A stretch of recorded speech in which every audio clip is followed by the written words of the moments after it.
Another issue that seems to come up frequently is those moments in which you feel like you're in contemplation, and then you feel like you're pulled out of contemplation. Right. And so I'm curious, what guidance might you offer to us around when we feel that sense of, I'm no longer in the place of contemplation I want to be? Right.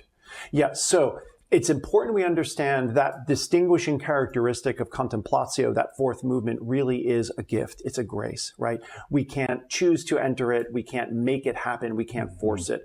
It comes to us when it does. It comes as it will. And very often, those moments of interior silence or stillness can be, in fact, very brief, very fleeting, very momentary. But we know that they're real because they seem to have an impact on us. There's a transformational quality to them, however brief. So inevitably, it will, whether short or long, it will dissipate, as it were.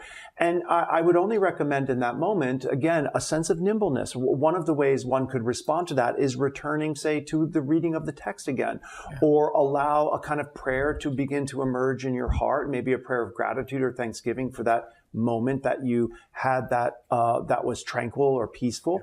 Give gratitude for that, and just sort of sit and wait. That beautiful line from the Psalm, "For you alone my soul in silence waits." So much of our contemplative practice is the practice of waiting, right? Waiting for that moment to be open to us.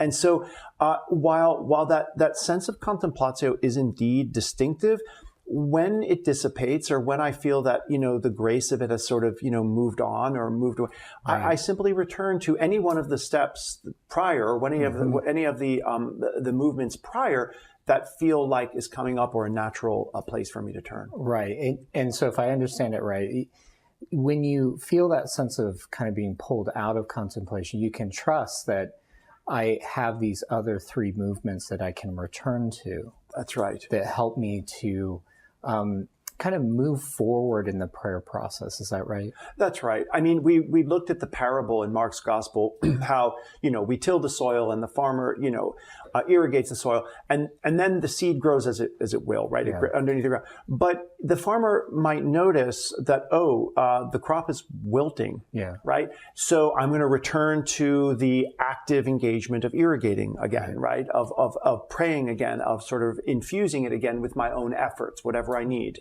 to do to assist that continued growth. And so again, if we think about it less transactionally, there's these steps that I have to follow rigidly, and more, I'm sitting in the presence of Christ in this deeply relational way that is being mediated through the scriptures. What is being called for in this moment? What's being called for is being silent, being still, and allowing this grace of tranquility to fill me. Or, I feel words arising again, a certain prayer of gratitude or of a need, or I'm actually wanting to go back to this text and just read it again and see what new things begin to emerge. It's a very fluid relational process.